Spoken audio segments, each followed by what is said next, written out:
दोस्तों, हमारे YouTube channel Om Prakash बिंद एजी पर आपका स्वागत है। दोस्तों, यह वीडियो टेलीग्राम पर उपस्थित एग्रीकल्चर क्विज का है। दोस्तों, इसमें कुछ जनरल साइंस और जनरल नॉलेज भी हैं। चलते हैं पहले प्रश्न पर। जो इसमें सही का निशान लगा है, ट्रिक लगा है, वहीं इसमें सही आंसर है, सही करेक्ट ऑप्शन वही है। ठीक है दोस्तों, और हमारे टेलीग्राम चैनल को ज्वाइन कर लें, उसमें जुड़ जाएं और हमारे यूट्यूब चैनल को सब्सक्राइब कर लें। हमारे टेलीग्राम चैनल का लिंक नीचे इस वीडियो के मिल जाएगा, या फिर ओम प्रकाश बिंद एजी पर आप सर्च कर सकते हैं। चलते हैं पहले प्रश्न पर। उच्चतम प्रकाश संश्लेषण होता है। पहला प्रश्न है, उच्चतम प्रकाश संश्लेषण होता है अर्थात फोटोसिंथेसिस, जो फोटोसिंथेसिस का क्रिया होती है, किस प्रकाश में सबसे ज़्यादा होती है? तो इसका सही ऑप्शन पहला है, लाल प्रकाश में अर्थात रेड प्रकाश में, रेड लाइट में ज़्यादा होती है। अगला प्रश्न है, मक्के में नर पुष्प मेल फ्लावर आने की क्रिया को क्या कहते हैं? तो जैसा कि इसके दूसरे ऑप्शन पर सही का ट्रिक लगा है, इसका सही ऑप्शन दूसरा है, टेसलिंग। दोस्तों, यहाँ पर आपको बता दें कि सिल्किंग मक्के के पौधे में मादा पुष्प आने की क्रिया को सिल्किंग कहते हैं। और एक नीचे तीसरा ऑप्शन दिया है, डी टेसलिंग, अर्थात नर पुष्प को, मक्के के नर पुष्प को अलग करने या हटाने की क्रिया को ही डी टेसलिंग कहते हैं। अगला प्रश्न है, मक्के में मादा पुष्प फीमेल फ्लावर आने की क्रिया को क्या कहते हैं? तो इसका सही ऑप्शन पहला है, सिल्किंग कहते हैं। अगला प्रश्न है, अल्टीमीटर से मापा जाता है, तो इसका सही ऑप्शन चौथा है, ऊंचाई। अगला प्रश्न है, माइकोराइजा डांट लेने में सहायता करता है, तो इसका सही ऑप्शन तीसरा है, फास्फोरस। अर्थात माइकोराइजा फास्फोरस के अवशोषण में या ऑब्जर्वेशन में सहायता करता है। अगला प्रश्न है, आम सबसे अधिक किस राज्य में पैदा होता है? तो इसका सही ऑप्शन तीसरा है, उत्तर प्रदेश में। दोस्तों, आपको बता दें कि उत्पादन और एरिया में, क्षेत्रफल में भी और उत्पादन में दोनों स्थान पर उत्तर प्रदेश है आम के उत्पादन में। ठीक है दोस्तों, इसका सही ऑप्शन तीसरा है, उत्तर प्रदेश। अगला प्रश्न है, भेड़ का औसत जीवन काल लाइफ टाइम कितना होता है? तो इसका सही ऑप्शन दूसरा है, 10 से 12 वर्ष। अगला प्रश्न है, धान नाइट्रोजन को किस रूप में ग्रहण करता है? तो इसका सही ऑप्शन है तीसरा, अमोनियम के रूप में ग्रहण करता है। अगला प्रश्न है, भारत में सबसे अधिक क्षेत्रफल किस फसल प्रणाली का है? तो इसका सही ऑप्शन दूसरा है, धान गेहूं का। दोस्तों, हमारे यहाँ भारत में सबसे ज़्यादा क्षेत्रफल धान गेहूं का होता है, क्योंकि यहाँ किसान गेहूं लेने के बाद समर सीजन में उससे छोड़ देते हैं और खरीफ की सीजन धान को लेते हैं। तो यही प्रक्रिया केवल अपनाते हैं, बहुत कम ही अन्य प्रणाली अपनाते हैं। तो इसका सही ऑप्शन दूसरा है, धान गेहूं। अगला प्रश्न है, एज़ोटोबैक्टर का प्रयोग कर सकते हैं? तो इसका सही ऑप्शन लास्ट वाला है, चौथा है, ए सभी, अर्थात गन्ना में भी प्रयोग कर सकते हैं, धान में भी और कपास में भी, अर्थात तीनों फसलों में इसका प्रयोग कर सकते हैं। ठीक है दोस्तों, अगला प्रश्न है,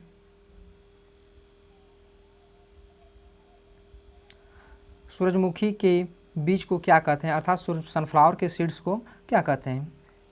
तो उसका सही ऑप्शन, इसका सही ऑप्शन पहला है एकिन कहते हैं। अगला प्रश्न है डी सकरिंग किससे संबंधित है। तो इसका सही ऑप्शन पहला है तंबाकू टोबैको से संबंधित है। अगला प्रश्न है अपर्णा किस फसल की उन्नत प्रजाति है। तो इसका सही ऑप्शन दूसरा है मटर का। दोस्तों आपको बता दें अपर्णा एक ऐसी वैरायटी है जिसमें पत्तियां नहीं होती हैं। अगला प्रश्न है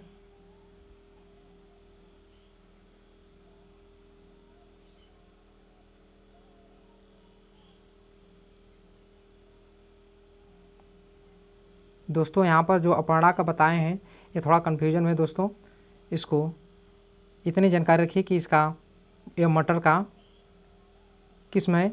चलते हैं अगला प्रश्न पर। प्राइड ऑफ इंडिया डाडर प्रजाति है, तो ये पत्ता गोभी कैबेज की है। ठीक है दोस्तों, अगला प्रश्न है इसका सही ऑप्शन दूसरा है पत्ता गोभी कैबेज। अगला प्रश्न है दुनिया का सबसे बड़ा फूल है, तो ये इसका सही ऑप्शन तीसरा है रिफ्लेशिया। अगला प्रश्न है भूरी क्रांति किससे संबंधित है। तो इसका सही ऑप्शन पहला है उर्वरकों से। अगला प्रश्न है कौन सी बीमारी धान में नहीं लगती है। तो इसका सही ऑप्शन चौथा है टिक्का रोग। दोस्तों यह मूंगफली में लगता है यह रोग। अगला प्रश्न है निम्न में से कौन भू क्षीणन के लिए उत्तरदायी नहीं है।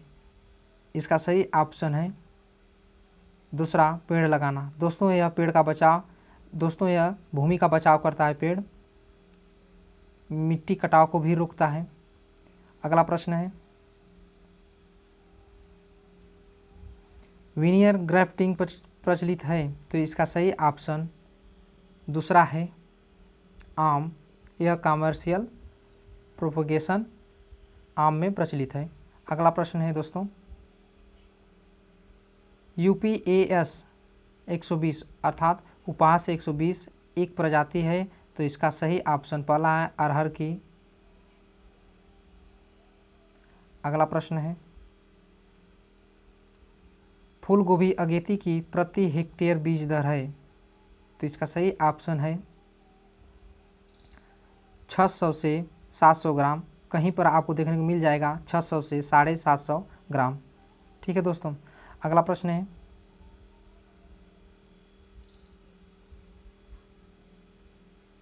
कैटफिश किस सब्जी का दैहिक विकार है, फिजियोलॉजिकल डिसऑर्डर है। तो इसका सही ऑप्शन तीसरा है टोमेटो का, टमाटर का है। अगला प्रश्न है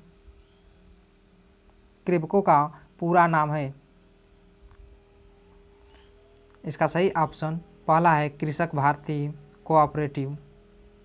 अगला प्रश्न है दोस्तों इफ्को का पूरा नाम है। इसका सही ऑप्शन तीसरा है इंडियन फार्मर्स फर्टिलाइजर कोऑपरेटिव। ठीक है दोस्तों, इसी से मिलता जुलता जो पहला है इंडियन फार्मर्स फर्टिलाइजर्स, यस नहीं रहेगा इसमें, इसलिए इसका सही ऑप्शन दूसरा है इंडियन फार्मर्स फर्टिलाइजर है केवल कोऑपरेटिव, एक लिमिटेड कंपनी है। अगला प्रश्न है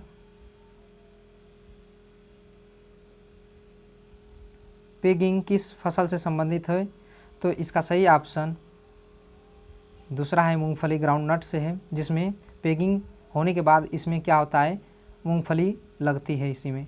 ठीक है दोस्तों, अगला प्रश्न है मुरझान बिंदु पर pH होता है, तो इसका दूसरा ऑप्शन है 4.18। अगला प्रश्न है पशुओं में छूत कंटाजियस की बीमारी निम्न में से कौन सी है। तो इसका सही ऑप्शन चौथा है खुरपका मुंहपका रोग। अगला प्रश्न है गन्ने का जड़ बेधक रूट बोरर क्षति पहुंचाता है, अर्थात यह इसका सही ऑप्शन तीसरा है, यह तने को पहुंचाता है। ये ज़मीन से लगे पहले या दूसरे पोरी को बहुत नुकसान पहुंचाता है, जिसमें भेदक या छेद या जो भी कहते हैं उसको, उसमें सुराख कर देता है। ठीक है दोस्तों, अगला प्रश्न है,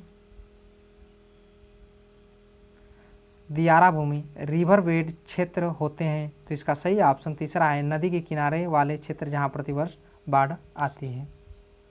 दोस्तों आपको बता दें यह कोकोपीट्स वाले फसलों के लिए बहुत उपयुक्त रहता है। अगला प्रश्न है, स्वर्ण जयंती ग्राम स्वरोजगार योजना कब प्रारंभ की गई, तो इसका सही ऑप्शन पहला है 1 अप्रैल 1999 में।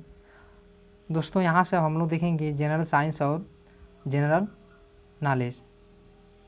ठीक है दोस्तों, कोशिका, हालांकि ये भी बायोलॉजी से संबंधित है। कोशिका शब्द का प्रयोग सर्वप्रथम किससे किया गया, किसने किया था? कोशिका शब्द का प्रयोग सर्वप्रथम किसने किया था? तो इसका सही ऑप्शन पहला है रॉबर्ट हुक। अगला प्रश्न है, पेनिसिलिन की खोज किसने की थी? तो इसका सही ऑप्शन पहला है अलेक्जेंडर फ्लेमिंग। अगला प्रश्न है, लाइकेन की खोज किस वैज्ञानिक ने की थी? तो इसका सही ऑप्शन चौथा है तुलासने। अगला प्रश्न है, राष्ट्रीय विज्ञान दिवस कब मनाया जाता है? तो इसका सही ऑप्शन है चौथा 28 फरवरी। अगला प्रश्न है, सर्वप्रथम जीवाणु का पता किसने लगाया था? तो इसका सही ऑप्शन दूसरा है लुएन हॉक। अगला प्रश्न है, आनुवंशिकी कोड की खोज किसने की? तो इसका सही ऑप्शन चौथा है हरगोविंद खुराना। अगला प्रश्न है, ऑक्सीजन की खोज किसने की थी? तो इसका सही ऑप्शन चौथा है सीले और प्रिस्टले, दो वैज्ञानिक। अगला प्रश्न है, परमाणु के नाभिक की खोज किसने की थी? तो इसका सही ऑप्शन पहला है रदरफोर्ड। अगला प्रश्न है, हाइड्रोजन को तत्वों के रूप में खोज किसने की? तो इसका सही ऑप्शन है तीसरा हेनरी कैवेंडिश। अगला प्रश्न है, भारतीय अंतरिक्ष अनुसंधान संस्थान इसरो कहाँ स्थित है? तो इसका सही ऑप्शन पहला है बंगलौर। अगला प्रश्न है, रक्त परिसंचरण या परिवहन की खोज किसने की थी?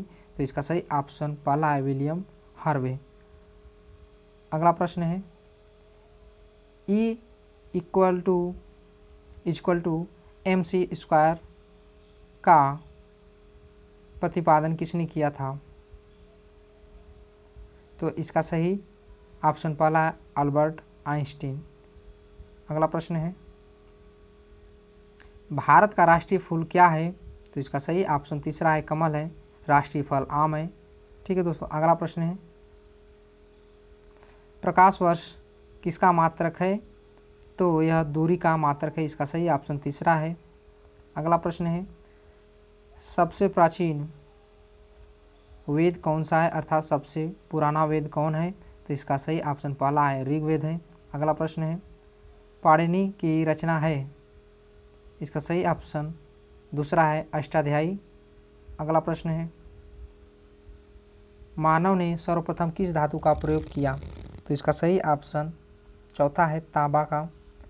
अगला प्रश्न है, जैन धर्म के संस्थापक एवं प्रथम तीर्थंकर कौन थे? तो इसका सही ऑप्शन दूसरा है ऋषभदेव। अगला प्रश्न है, त्रिरत्न किससे संबंधित है? तो इसका सही ऑप्शन पहला है जैन धर्म से। अगला प्रश्न है, बौद्ध धर्म के संस्थापक कौन थे? तो इसका सही ऑप्शन है पहला गौतम बुद्ध। अगला प्रश्न है, गौतम बुद्ध ने अपना प्रथम उपदेश कहाँ दिए थे? तो इसका सही ऑप्शन है दूसरा सारनाथ वाराणसी। दोस्तों ऑप्शन में सारनाथ नहीं दिया होता तो वाराणसी लगाते। ठीक है दोस्तों, अगला प्रश्न है,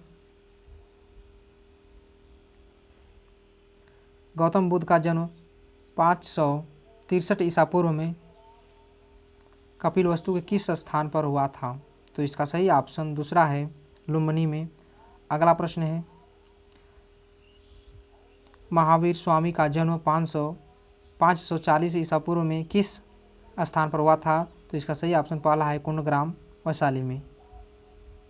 इसका सही ऑप्शन पहला है। अगला प्रश्न सूर्य की सबसे नज़दीक कौन ग्रह है? तो इसका सही ऑप्शन पहला है बुध, जिसे मरकरी भी कहते हैं या मरकरी के नाम से जाना जाता है इसे।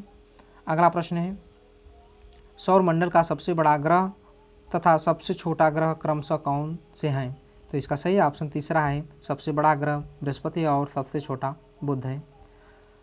अगला प्रश्न है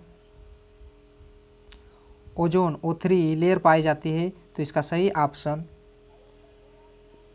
दूसरा है समताप मंडल, जिसे स्ट्रेटोस्फीयर कहते हैं। अगला प्रश्न है प्रधानमंत्री ने दुनिया का पहला नैनो यूरिया तरल संयंत्र का उद्घाटन किया, वह स्थान है? दोस्तों यह थोड़ा लेटेस्ट जानकारी है। इसका सही ऑप्शन दूसरा है कलोल, गांधीनगर, गुजरात में। अगला प्रश्न है लाहौरी काशी किसे कहा जाता है? तो काशी के नाम से बनारस को जानते हैं, वाराणसी को, और लाहौरी काशी गाजीपुर को कहते हैं। इसका सही ऑप्शन दूसरा है गाजीपुर। अगला प्रश्न है लॉर्ड कॉर्नवालिस का मकबरा कहाँ स्थित है? तो दोस्तों आपको बता दें कि लॉर्ड कॉर्नवालिस का मकबरा पीजी कॉलेज के पीछे या पास में ही ये स्थित है। इसका सही ऑप्शन पहला है। अगला प्रश्न है गाजीपुर किस नदी किनारे बसा है? तो ये इसका सही ऑप्शन दूसरा है गंगा नदी किनारे। अगला प्रश्न है पीजी कॉलेज गाजीपुर का स्थापना कब हुई? तो इसका सही ऑप्शन तीसरा है जुलाई 1957। ठीक है दोस्तों। अगला प्रश्न है भारत का प्रथम परमाणु रिएक्टर किस नाम से जाना जाता है? तो इसका सही ऑप्शन पहला है अप्सरा के नाम से, इसका सही ऑप्शन दूसरा है अप्सरा के नाम से जाना जाता है।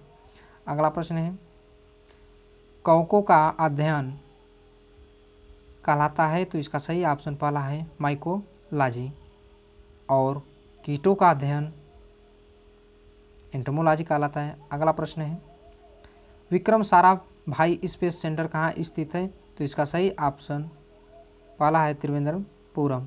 अगला प्रश्न है आधुनिक वर्गीकरण का पिता किसे कहा जाता है? इसका सही ऑप्शन चौथा है लिनियस को कहते हैं। अगला प्रश्न है कोशिका सिद्धांत का प्रतिपादन किसने किया था? तो इसका सही ऑप्शन दूसरा है स्लाइडेन एवं स्वान ने, दो वैज्ञानिक हैं। अगला प्रश्न है कीटों का अध्ययन कहलाता है? तो इसका सही ऑप्शन है तीसरा एंटोमोलॉजी। अगला प्रश्न है भूकंपों का अध्ययन कहलाता है? तो इसका सही ऑप्शन दूसरा है सिस्मोलॉजी, और भूकंप का मापन किससे किया जाता है? तो सिस्मोग्राफ से किया जाता है। अगला प्रश्न है वायुमंडलीय दाब मापा जाता है? तो इसका सही ऑप्शन है चौथा बैरोमीटर से। अगला प्रश्न है भारी जल का सूत्र है? तो इसका सही ऑप्शन है तीसरा D2O। ठीक है दोस्तों। अगला प्रश्न है स्कर्वी रोग किस विटामिन की कमी के कारण होता है? तो इसका सही ऑप्शन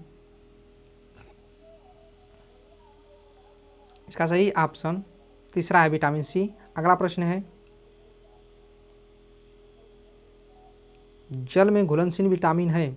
तो इसका सही ऑप्शन तीसरा है दोनों हैं विटामिन बी और विटामिन सी, दोनों क्या हैं BC, ये जल में घुलनशील है। अगला प्रश्न है मार्स गैस किसे कहा जाता है? तो इसका सही ऑप्शन पहला है मीथेन को कहा जाता है। अगला प्रश्न है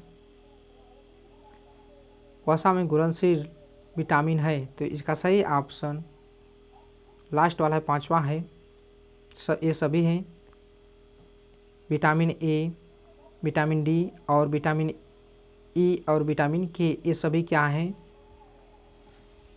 वसा में घुलनशील है, फैट में। इसे ऐसे याद कर सकते हैं, एडेक। एडेक ये क्या है, फैट में सॉल्युबल है। अगला प्रश्न है, बेकिंग सोडा खाने वाला सोडा का रासायनिक नाम है, तो इसका सही ऑप्शन है सोडियम बाइकार्बोनेट। अगला प्रश्न है, विटामिन डी की कमी से होने वाला रोग, इसका सही ऑप्शन चौथा है रिकेट्स। अगला प्रश्न है, शुद्ध कार्बन का सबसे कठोर रूप कौन सा है, तो इसका सही ऑप्शन पहला है हीरा है, डायमंड। अगला प्रश्न है, विदेशी भूमि से छोड़ा गया भारत का पहला वैज्ञानिक उपग्रह है, तो इसका सही ऑप्शन है पहला आर्यभट्ट। अगला प्रश्न है, मानव शरीर का सामान्य तापक्रम होता है, तो इसका सही ऑप्शन दूसरा है 37 डिग्री सेल्सियस। अगला प्रश्न है, पृष्ठ तनाव की बीमा है, तो इसका सही ऑप्शन दूसरा है ml पर 0 t पर -2 घात। अगला प्रश्न है,